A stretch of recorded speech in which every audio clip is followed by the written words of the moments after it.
and welcome to another honing video. Today I'll be honing this crown and sword razor that came in. This is a 5/8. I just measured it. It's a 5/8. Probably on the order of half hollow, maybe. Yeah, maybe half hollow. The actual blade seems thinner than that, but you can see the grind. So this is Crown and Sword is made by Earn. A lot of these razors on the show side here, it does say Razor Works, Wald, Germany. Normally on the back side, this one says 4720. Hopefully you can see that. Let's try to, there we go. 4720. Normally you'll see the Earn marking back here on these razors. This particular razor has quite a bit of pitting. I'm not sure. Yeah, there you go. There's quite a bit of patina. I'm calling it pitting, but it's really patina. And in particular, it has patina on the blade on both sides, and it has quite a bit of patina on the edge. I'll show you a microscope image of what the patina looks like right now. So I did a quick check for flatness, and what I'll show you is this side, which has a tiny amount of bow, but not I mean, it's got issues, but nothing terrible. It comes up a little at the heel and a little bit at the toe, and that's very easily taken care of with management of either rolling, or I prefer pressure directly to manage slight out of flatness of the razor. This side, when you lay it flat, is fine. So let's go to the stones. All right, here we are at the stones. Eric, the Cajun Blade, just did a video on honing a crown and sword on a JNAT. That's a terrific video. I urge you to go watch it. It will probably be more interesting than this one, because I'm just going to do a straightforward honing on synthetics for this razor. And the reason I'm using synthetics is primarily to get a quick evaluation of whether or not I have a problem with the patina that's on this razor. As you can see, I've put some electrical tape on the spine. The purpose behind that is to get up. Let's see here. Get the angle up more on top of the edge, so that I can remove material a little more quickly. And then the other thing is, I don't know, this razor looks, so there's patina on the spine. And so this razor either has always been honed with tape, or has been rarely honed. And so after, if I can figure out the patina, if the patina comes off evenly across the whole edge, then the next thing I'm going to do is to take the tape off and see where the bevel lands if I try to hone the razor without tape. Right now, the bevel area is extremely small, and that can be the case with a brand new razor, but it's more often the case when somebody has used a lot of tape.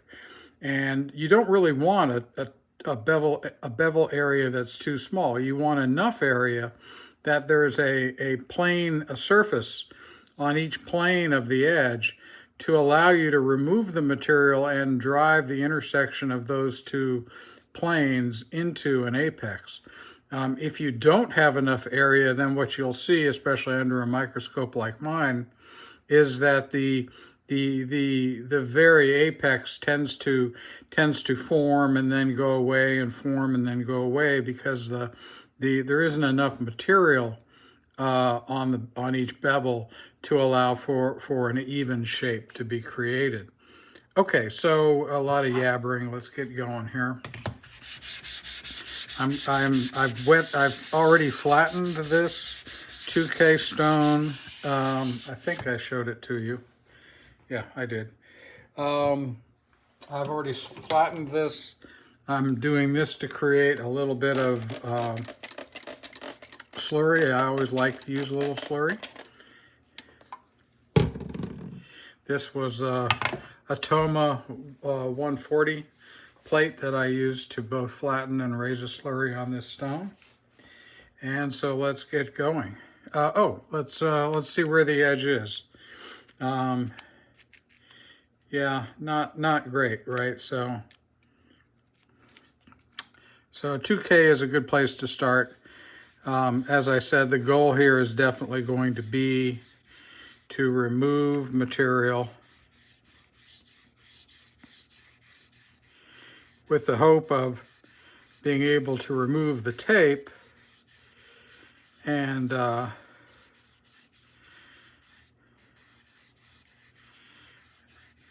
create that edge at a slightly shallower angle, which would theoretically provide greater opportunity for a more comfortable shave.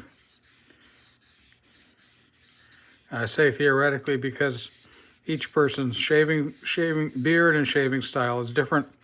For some people, it isn't going to matter. For other people, it's going to matter a lot. I like to split the difference. It's rare that somebody dislikes a thinner edge. So yeah, it's rare that somebody dislikes that. It's more common that somebody does not like a thicker edge. So that's why you see me tend to use no tape where I can.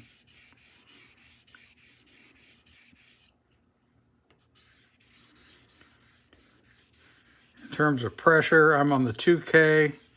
I have a fair amount of edge bias. Here the goal is remove material. If I keep the tape on for the rest of the honing, then this would also be what most people would refer to as the bevel set. But really, it's, as I say, I don't care for that term.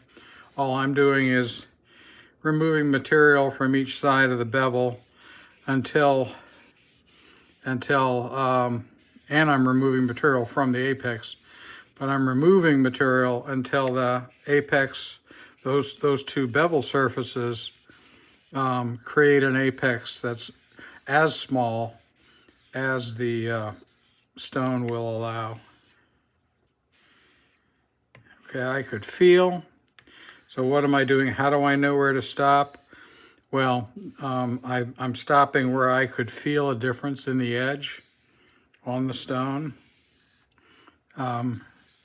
This is something you get through experience, and all of you can learn this. You just have to put some time in on the stone. It's part of what makes sharpening on stones fun, is to use your senses. You know, learn kind of how magical our senses really are as humans. We're much more capable than we think we are. I mean, if I can do this, that's testament to that fact. I'm just some old guy.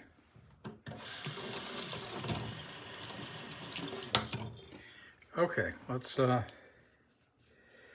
see how we've done on a couple of fronts here. I'm going to visually inspect, and I would say that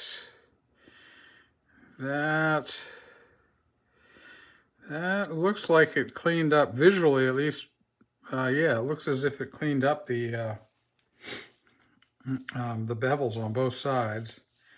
Let's see if we reached an apex just out of curiosity. Nope, we're not there yet.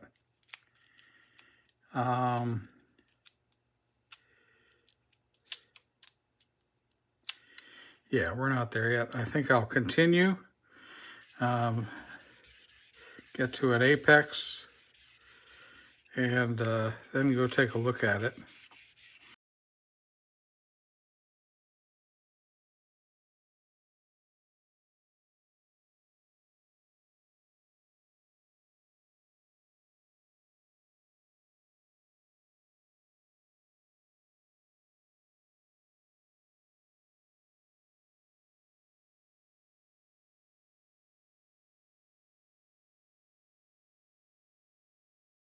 All right, when I said growing a little bit, I meant that the bevels, the size of the bevels are growing a little bit. That's going to be partially due to flattening and slight amount of wear on the tape, and then also just removal of material. Okay, we have more slurry. I've just decided to refresh the, obviously to refresh the stone.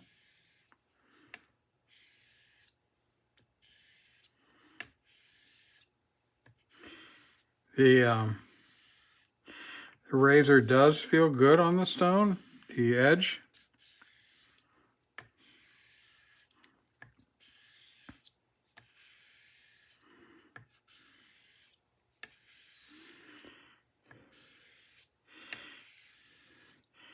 Do you need to use slurry on synthetic stones? The answer is no. I find, well, a couple things. I think if you start using slurry on synthetic stones, it'll make using slurry on natural stones a little bit easier. Slurry is a big strategy, a big part of honing with natural stones. It's not really a big part of using synthetics, but it can be. I almost always use slurry, even for knives. I even use slurries that are not created with the stone itself. For difficult steels, I'll often use a CBN emulsion, cubic boron nitride emulsion, on an aluminum oxide stone to create a slurry to help deal with the carbides in some of these exotic steels. And that was an idea given to me by a guy named Ken Schwartz, who's no longer with us, but this came up in discussion many years ago, and I tried it. It's one of the things, it was like anything else, you can learn from each other. I learned that from him. I picked up the idea, or rediscovered the idea, of using oil on cauticles from Eric recently. You know, this is kind of a wonderful thing to be able to share this kind of information and pick up stuff from each other. There isn't one right way to do this stuff. You know, at the end of the day, what we're doing is something simple and something fairly inexact, even though it feels like it's very exacting, and it feels like we're creating something laser sharp, but we're not, right? We're not measuring with precision. We don't have specified tolerances. We're just getting something sharp enough to shave with. All right, let's see if we've made any progress. Certainly feels like it on the stone.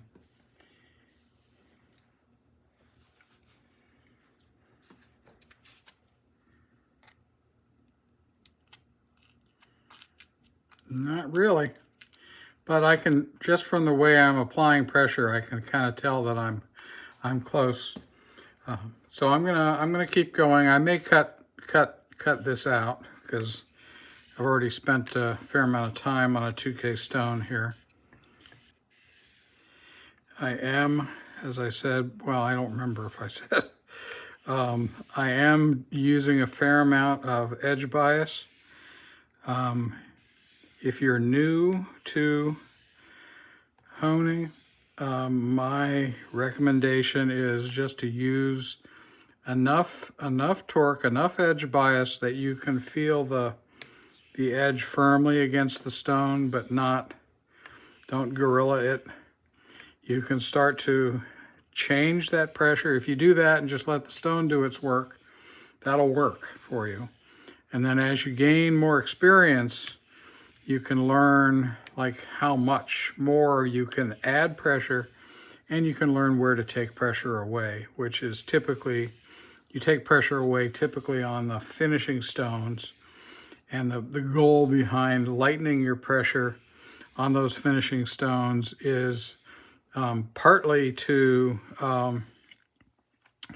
test how well formed the edge is, but also you lighten pressure to watch how the material, how the slurry flows over the edge with just the razor floating on top, and also you lighten pressure to the point where you get optimal feel from along the edge.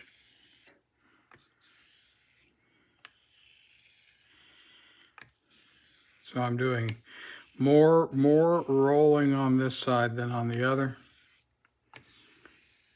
Let's see if we have an edge.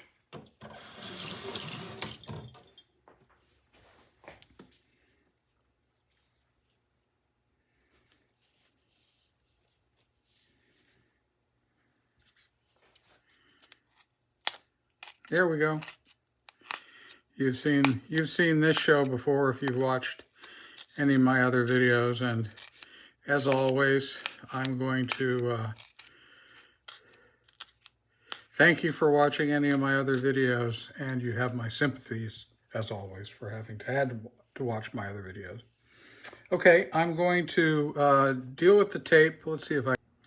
Okay, I'm back. This is the 4000 grit Shapton Glass stone. I've taken the tape off of the razor. Because the razor has patina on the spine, I'm not too concerned about adding a little spine wear. So what I've done is to use Sharpie to mark both sides of the edge. And what I'm going to do is to start on the 4K stone here, which is wetted down and has a little bit of slurry on it. I'm going to start and see, without tape, where does the shallower angle that I now have, the shallower sharpening angle, where does that land on the edge? Do I have, am I moving way back up the bevel, or am I reasonably near the apex so that I can easily continue on this razor without tape?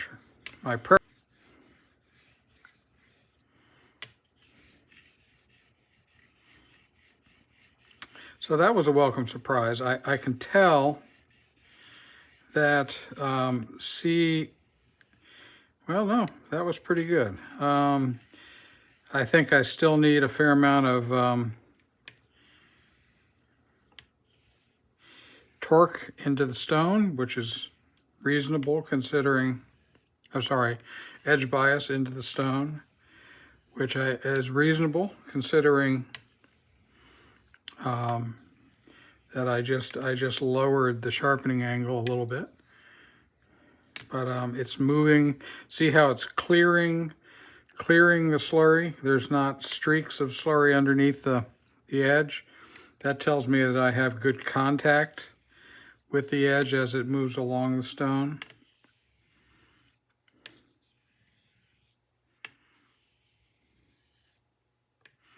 Let's see if I lighten up pressure. That's good. See, I don't have any, I just did that with almost no pressure and no edge bias, and that's a very good sign that it's picking up and moving all of the slurry along the stone. If it was streaking, then it would tell me that some of the slurry is creeping its way underneath the edge, and I'm not seeing that. So let's really get this. fully formed here. Okay.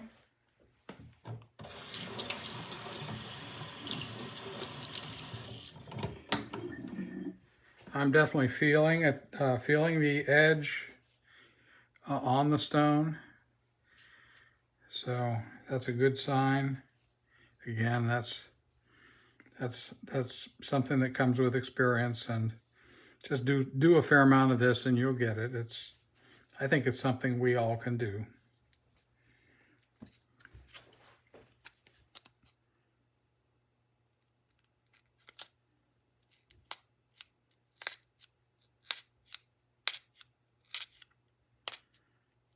Okay, well we're still sharp. I think I can push this edge on this stone a little more. I'm just going to pause and then redress the stone and then come back. All right, I'm back. I took a moment to remove the rest of the Sharpie with isopropyl alcohol. If you don't know, that's the easiest way to remove Sharpie from steel, is just use some IPA, continuing to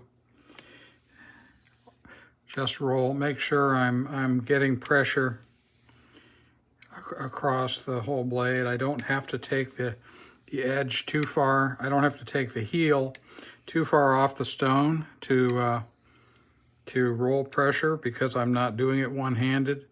I'm doing it two hands, so I can apply pressure. You know, I can apply pressure. I can release pressure from this hand and then apply pressure with this hand to roll.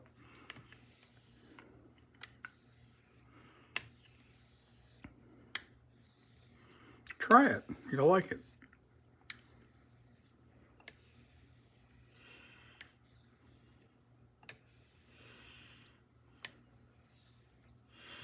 All right, let's see if we're making any progress. I think we are, based on feel.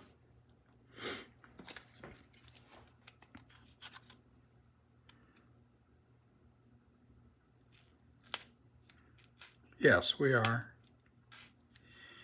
Yep, we are definitely.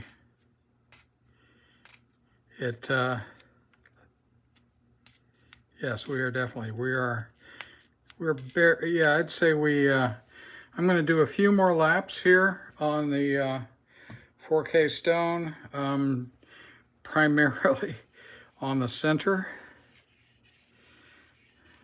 I think as I've mentioned this before, I put so much attention to the heel and toe that I often notice in my microscope images that the center has the least amount of finish to it, and so I tend to show images of the center so that, well, first of all, that's where the brunt of the work happens, but also it tends to show my worst work.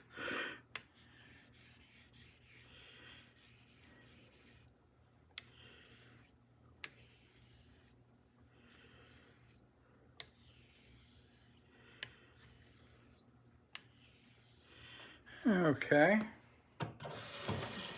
This is probably going to be a longish video, where we have 8K and 12K to go here.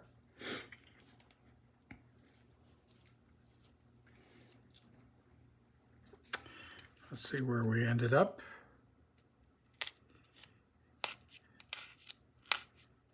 Yeah, that's making some noise, but it's actually even across the pressure. The pressure is even as I go from heel to toe, so that's what I'm looking for, and even though it's making noise, it's not a lot of pressure. All right, I'm going to pause and come back with the 8K. All right, I have the 8,000 grit Shapton Glass stone. I have a slurry raised. I just flattened the stone using the Shapton Glass flattening plate. Slowing down because I want to feel what's happening here.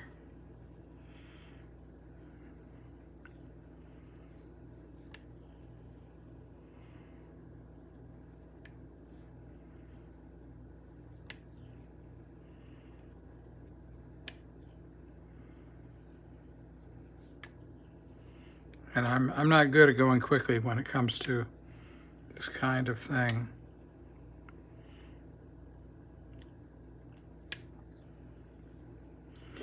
All right.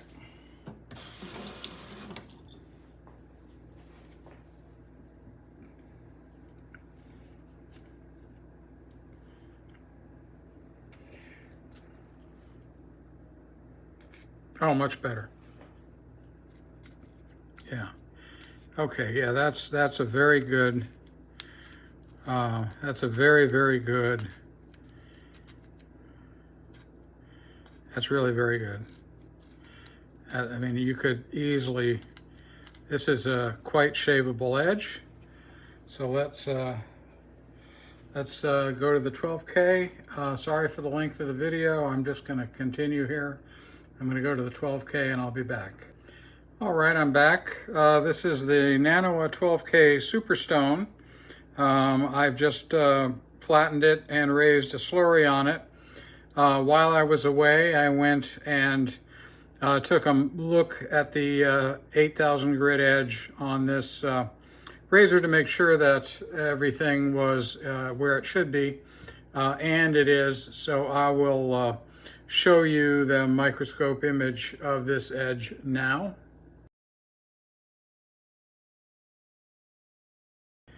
All right, I had the stone upside down, which is a little bit embarrassing. It doesn't really change anything. This was the side that's normally up. This is the side that's normally flattened, but it'll behave just like the other side did. It will load up. That's okay. It's not the end of the world. You probably can't see it, but I have very good flow of slurry over the edge. I have a light slurry on here. I'm about to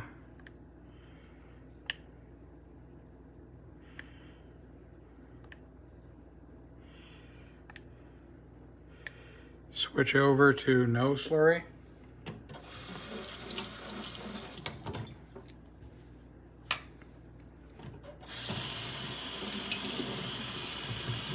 So now we're just going to use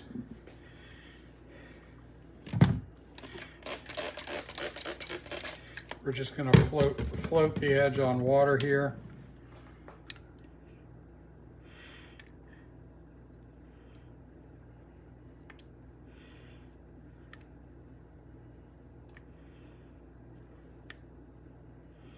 With the expectation that when I'm done, a few laps, this edge will be where we want it to be. So this is November 15th, I think. I'm in BBS November, so this morning I will have done my 29th shave this month, and maybe I can get this razor in as my 30th shave. This could potentially be my second shave of the day.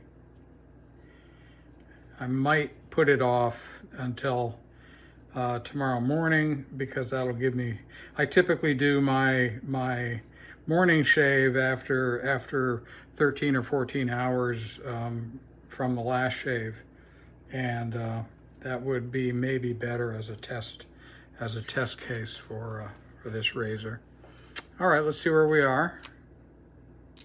Well, we are definitely in. Just, silent, pushing into the cloud, almost, well, no effort really. The toe is maybe ever so slightly, I'd say the toe is ever so slightly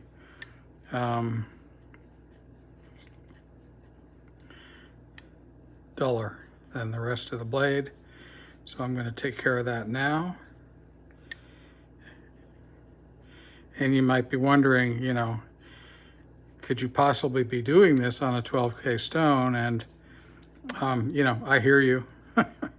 um, but again, this is, I've found that I can now calibrate my pressure on the packing peanut very well. I kind of know when it's different. I can kind of tell how different it really is. So I can kind of get. I have a feel for how much work is now going to be necessary. So let's see if I just made a fool of myself or not. Nope. I still got the magic. Yeah, that's really, really good. Okay, let's do some stropping, and then I will be back. All right, I finished stropping. I did 20 laps on the linen strop and 40 laps on the steer hide leather here. Let's go for a final test. And that is absolutely perfect.